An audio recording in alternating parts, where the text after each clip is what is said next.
Hello everyone, and welcome to my Soap Twist 24 channel. I hope everyone is having a wonderful day. Before we begin, please hit the subscribe button and give this video a thumbs up. The afternoon light poured through the half-drawn blinds of Deacon's flat above Il Giardino, sending long shadows across the messy living room, where SHEILA stood still, her fingers still gripping the edge of a crumpled piece of paper she had discovered tucked under one of Deacon's jackets. The jacket had been carelessly thrown over the back of the couch, the same couch where she and Deacon had spent so many evenings twisted together, laughing about nothing and everything, rebuilding what she believed was a stable existence after all the craziness of their pasts. But the paper, a basic notebook page with tears around the edges, told a different narrative. Flight numbers, departure timings, a destination other than Los Angeles, and two names side by side, Deacon Sharp and Taylor Hayes, all scrawled in Deacon's trademark untidy handwriting. No mention of SHEILA Carter. There is no room for her in the plan. Her first breath was a harsh inhalation that seared in her chest like she had eaten glass.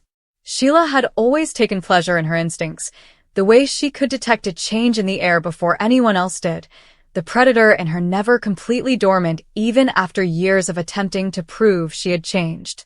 For weeks, she had sensed something was wrong with Deacon, his distracted glances, the fact that his phone was frequently face down, and the late-night errands that lasted longer than usual. She had convinced herself it was nothing, that her anxiety was the old SHEILA resurfacing, the one everyone still dreaded despite her efforts to be better for him, their marriage, and the fragile peace she had fought for. But it wasn't paranoia. This was proof.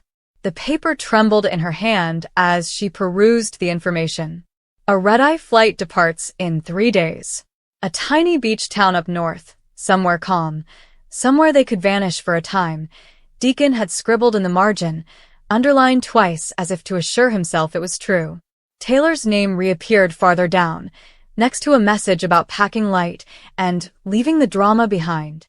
SHEILA's vision blurred for a brief second, not from tears, yet, but from the surge of heat that flooded her face, neck, and entire body. Taylor Hayes, the therapist, the woman who was supposed to help Deacon work through his troubles, not take him away. SHEILA praised and expressed real gratitude to the woman who had pulled her husband back from the edge. How blind had she been? She let the paper flutter to the ground and walked into the kitchen, her motions deliberate and nearly mechanical. The apartment smelled strongly of the pasta sauce Deacon had made the night before, which she had complimented so enthusiastically since it reminded her of happier times. The aroma made her stomach turn. She opened a drawer and took out a wine glass. Too fragile. A mug instead. She filled it with tap water and drank deeply, attempting to control the quiver in her limbs. However, the water had an unpleasant metallic flavor. Everything felt weird. Memories hit her in waves. The first time Deacon had returned home late from a session with Taylor, his eyes were brighter than they had been in months, and he had a faint smile on his lips that she hadn't seen in a while. She inquired how it went, and he shrugged, saying it was excellent and productive. She had believed him because she wanted to, since believing otherwise would mean recognizing that the foundation they had constructed was crumbling. The texts were benign at first, or so it appeared until she looked over his shoulder. Taylor checks in. Deacon responds with thanks and humor. SHEILA had laughed it off and convinced herself it was harmless. She knew from her own experiences in and out of institutions that therapy may help people form ties. But what about bonds like this? Bonds that involved covert intentions to flee together? She paced back and forth across the worn mat, her thoughts racing with options. Confront him immediately?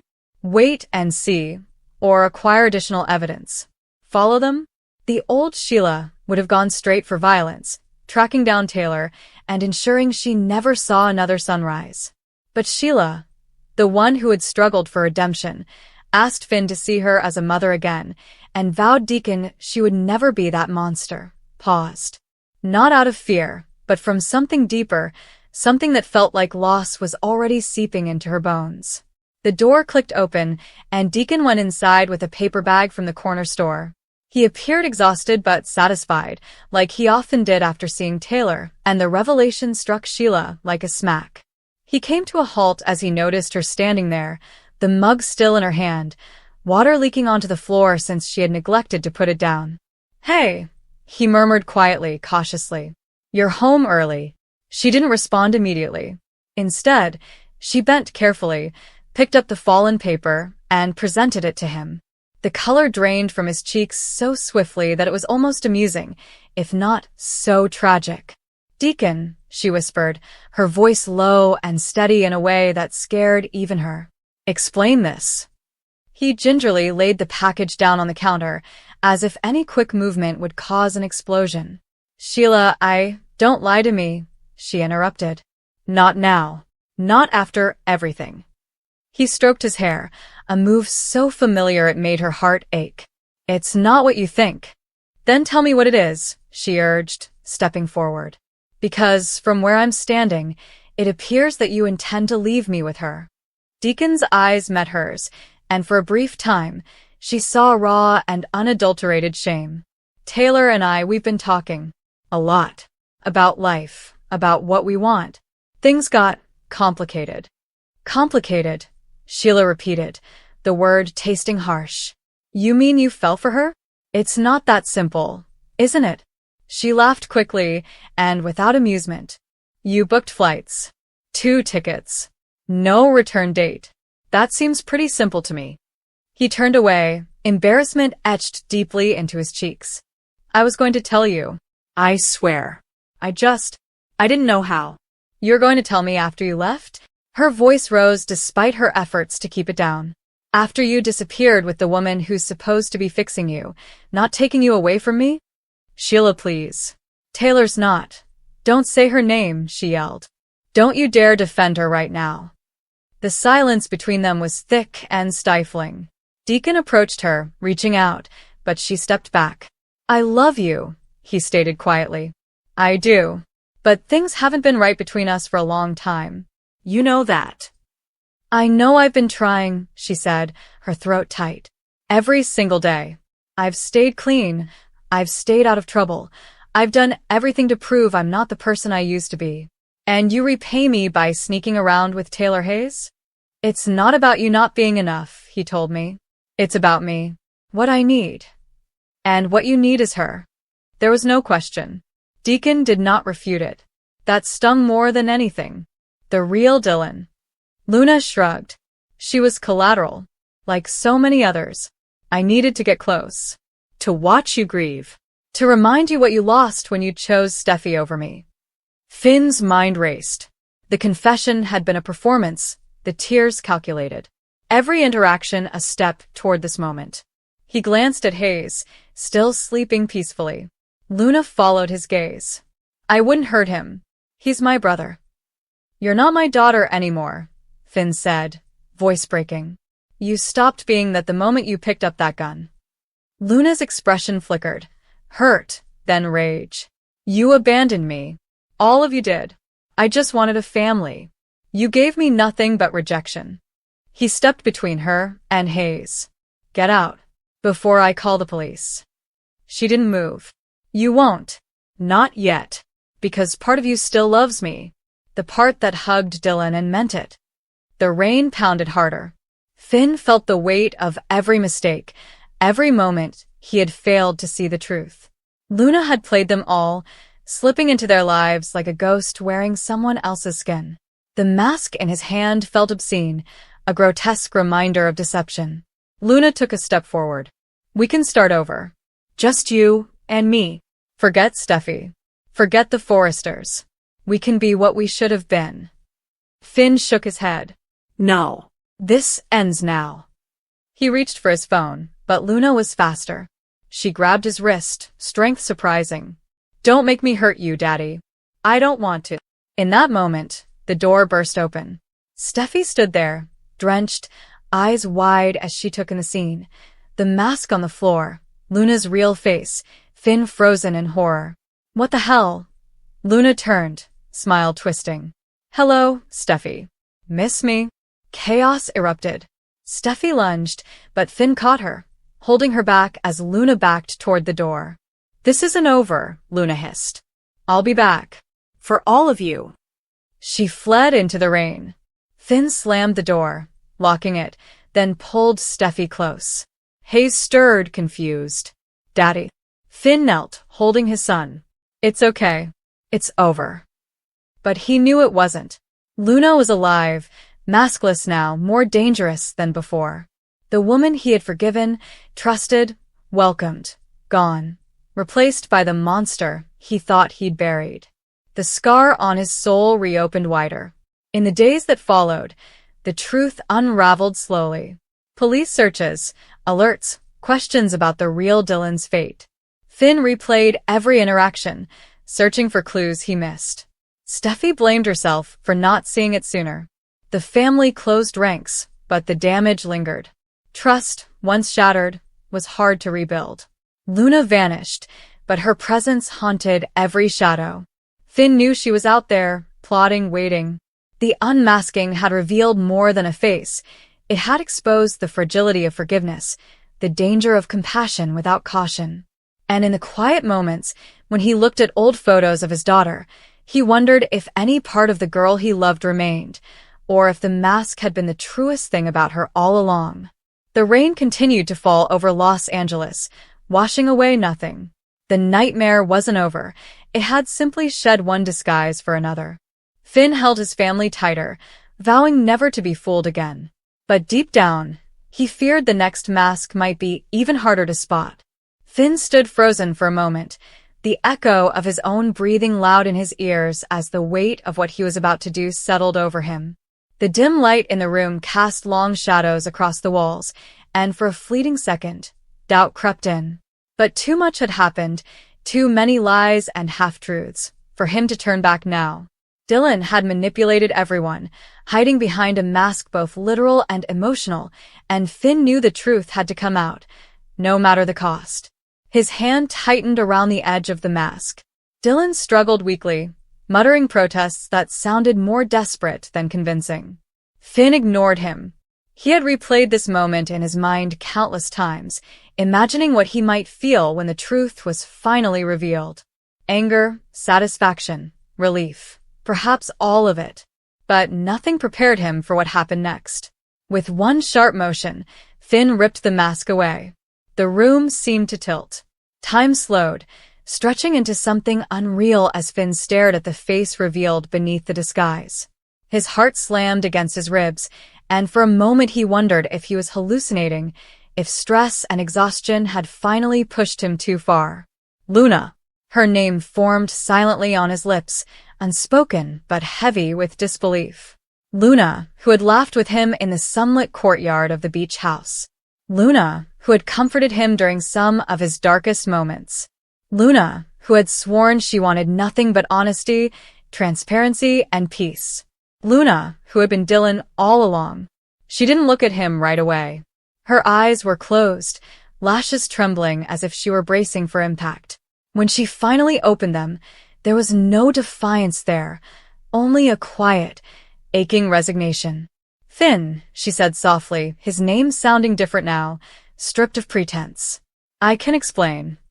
The words felt almost insulting.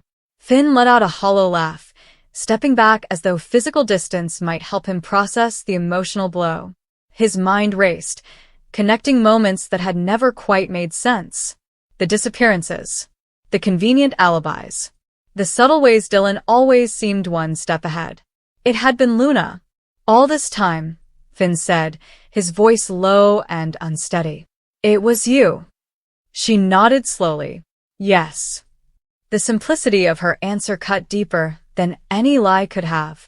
Finn dragged a hand through his hair, pacing the room as fragments of the past rearranged themselves. That's when she noticed Taylor Hayes. Taylor didn't belong there anymore. Not really. She was a regular at Forrester gatherings, whether by Ridge's side or hanging protectively near Steffi, but Il Giardino was never her haunt. Yet there she was, sitting at a corner table, posture stiff, expression taut with nervous expectancy. And then Deacon emerged. He emerged from the rear hallway, wiping his hands on a towel, and his face lit up in a way SHEILA hadn't seen in weeks. The smile was gentle and confidential. Dangerous. SHEILA's lips twisted gently, her gaze narrowing, as Deacon crossed the room and sat in the chair across from Taylor. He leaned closer and instantly lowered his voice, as if the walls were listening. If SHEILA hadn't become accustomed to being underestimated, she may have chuckled at the irony. She didn't need to hear every word to realize this wasn't a normal conversation. Taylor clasped her hands together on the table, her shoulders rising and falling with each breath. Deacon leaned over and lightly touched SHEILA's fingertips, an intimate move that made her stomach twist. That contact lingered for a second too long. SHEILA slumped back in her chair, her thoughts whirling. Deacon and Taylor. Of all people. She watched Taylor speak, her countenance earnest and torn, while Deacon nodded along, his jaw clenching at times. Whatever they were discussing, it was important. Deeply. SHEILA had seen Deacon like this before, when he was about to make a regrettable mistake or when he felt he was finally choosing peace. Peace had a way of killing anything SHEILA desired. Minutes passed, filled with tension. Taylor wiped the corner of her eye, plainly moved, and Deacon's hand returned to hers, this time squeezing gently. He murmured something that made her giggle shakily, and for a brief time, the two of them appeared to be co-conspirators, linked by an unspoken but powerful bond. SHEILA's chest burnt. She leaned forward again, hoping to hear snippets of their discussion when a server passed. She caught words here and there. Too much history. Can't stay. Fresh start. Each statement was like a puzzle piece fitting into place. Then Taylor said something that caused Deacon to freeze. He leaned back, ran his hand through his hair, and looked at the table as if the solution was written there. When he finally looked up, his expression had changed. The ambivalence had vanished, replaced by determination. He nodded. Taylor's breath caught, and she smiled, little and skeptical, as if she hadn't dared to think he'd agree. SHEILA felt the air leaving her lungs. They were plotting something. Together. She didn't need to hear the rest to understand what the nod indicated. She'd seen that expression on Deacon before, the sight of a man eager to walk away from everything complicated, messy, and related to his history. Including her. SHEILA's thoughts worked swiftly, calculating angles and outcomes. Leaving town. Starting afresh. Deacon had mentioned it once casually, as a joke. She'd chuckled, dismissing it, knowing he wouldn't dare. Not without her. Taylor symbolizes redemption. Respectability. People trusted this woman. A woman who did not arrive with a trail of blood, secrets, and scandals. If Deacon was going to recreate himself, Taylor Hayes was the ideal companion. SHEILA observed them standing together, their chairs scraping lightly on the floor. Deacon said something that made Taylor's eyes light up, and she nodded again, this time more firmly. They did not embrace or kiss, but the space between them hummed with possibilities. When they parted ways, Taylor first, Deacon following, SHEILA slipped out of her seat and vanished into the darkness near the back exit. She waited. Deacon emerged a few minutes later, inhaling deeply as if the weight of the conversation remained on his chest. He leaned against the brick wall, taking out his phone and scrolling absently. He didn't notice SHEILA until she moved within his field of sight. "Hey," she remarked lightly. He seemed shocked and nearly dropped the phone. "SHEILA, what are you doing here?" Her smile was beautiful and practiced. "I could ask you the same question. I assumed you were busy all day." "I was," he replied quickly. "Too quick.